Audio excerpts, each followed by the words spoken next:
Hello viewers, ఈరోజు నేను మీకు ఒక మంచి వన్ పాట్ మీల్ చెప్తున్నాను. ఇది లంచ్కి, డిన్నర్కి ఎందులోకైనా సూపర్గా సెట్ అయిపోతుంది. మన వీడియోస్ చూస్తున్న వాళ్ళందరికీ థ్యాంక్ యూ సో మచ్ అండి. అలాగే వీడియోని స్కిప్ చేయకుండా ఫుల్గా చూసేయండి. మీ కామెంట్స్ని కామెంట్ సెక్షన్లో మెన్షన్ చేయండి. అలాగే లైక్ చేయండి. మీ ఫ్రెండ్స్ అండ్ ఫ్యామిలీకి షేర్ చేసి మన ఛానల్ని సబ్స్క్రైబ్ చేసేసుకోండి. ఇంకా మనం ప్రాసెస్లోకి వెళ్ళిపోదాం. ఈ రెసిపీ కోసం మనం ముందు మసాలాని ప్రిపేర్ చేసుకుందాము.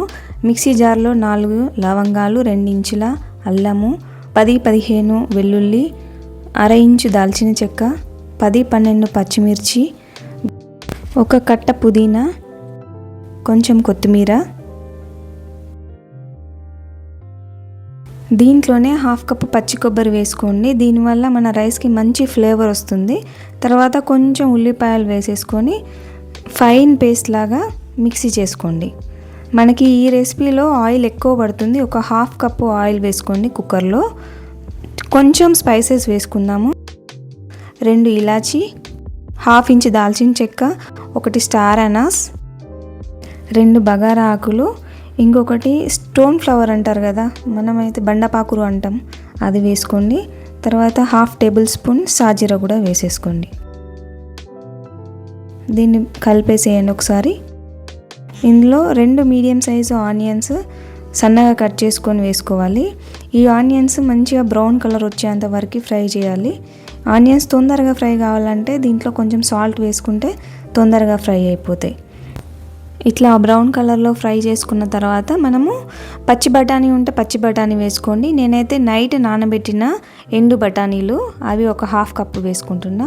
ఇవి ఒక 2 నిమిషాలు ఫ్రై అయిన తర్వాత 1 క్యారెట్, 1 ఆలుగడ్డ కట్ చేసి వేసుకుంటున్నా. దీంట్లో మీకు నచ్చిన వెజిటేబుల్ ఏదైనా వేసుకోవచ్చు. క్యాలీఫ్లవర్, బీన్స్, ఇంకేదైనా వేసుకోవచ్చు. నా దగ్గర బీన్స్ లేవు, నేను వేయలేదు. దీన్ని కొంచెం సేపు ఫ్రై చేయండి. ఇట్లానే ఫ్రై అయిన తర్వాత నేను సోక్ చేసి పెట్టుకున్న సోయా చంక్స్ని వేసుకుంటున్నా. ఇది కూడా మీ ఆప్షన్, మీకు కావాలంటే వేసుకోండి, లేకపోతే లేదు. సో దీన్ని మొత్తాన్ని ఒక 2 మినిట్స్ వెజిటేబుల్ అంతా ఫ్రై అయ్యే వరకు మూత పెట్టుకోండి. 2 మినిట్స్ తర్వాత మూత తీసి ఒకసారి కలుపుకోవాలి. మనం వేసుకున్న వెజిటేబుల్స్ 50% ఉడికిపోయినాయి. ఇప్పుడు మనం ఇంతకుముందు పేస్ట్ చేసుకొని పెట్టుకున్న మసాలాని వేసేసుకుందాము. ఈ మసాలా అంతా మన వెజిటేబుల్స్కి పట్టేలాగా 2-3 మినిట్స్ మంచిగా కలిపేసుకోండి. కర్ణాటకలో అయితే ఈ టైప్ ఆఫ్ వెజ్ పులావ్స్ చాలా ఫేమస్ అండి. ఎక్కువగా ఇదే చేస్తుంటారు. మా పిల్లలకైతే చాలా ఇష్టం. నేను కూడా వీక్లీ వన్స్ కంపల్సరీ చేస్తాను వాళ్ళ లంచ్ బాక్స్లోకి. లాకే ఫ్రెండ్స్కి అయితే చాలా ఇష్టం ఈ రెసిపీ. మసాలాలోంచి ఆయిల్ బయటకు వచ్చిన తర్వాత ముందే కడిగేసి పెట్టుకున్న రైస్ ఉంటుంది కదా, నేను 2 గ్లాసుల రైస్ కడిగి పెట్టుకున్నాను. 2 గ్లాసులకి 4 గ్లాసుల నీళ్లు పోసి నానబెట్టుకొని పెట్టుకున్నా. నీళ్లు వేయొద్దు, జస్ట్ రైస్ని మాత్రమే వేసి ఒక 2-3 టేబుల్ స్పూన్ల నెయ్యి వేసుకొని కలుపుకోండి. ఈ నెయ్యి వేసుకునే టైంలోనే ఉందండి ట్రిక్. మన పులావ్కి మంచి ఫ్లేవర్ వచ్చేది ఇక్కడే.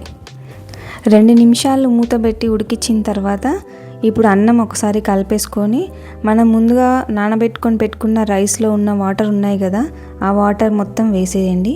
సో సాల్ట్ కూడా ఇక్కడే అడ్జస్ట్ చేసుకోండి.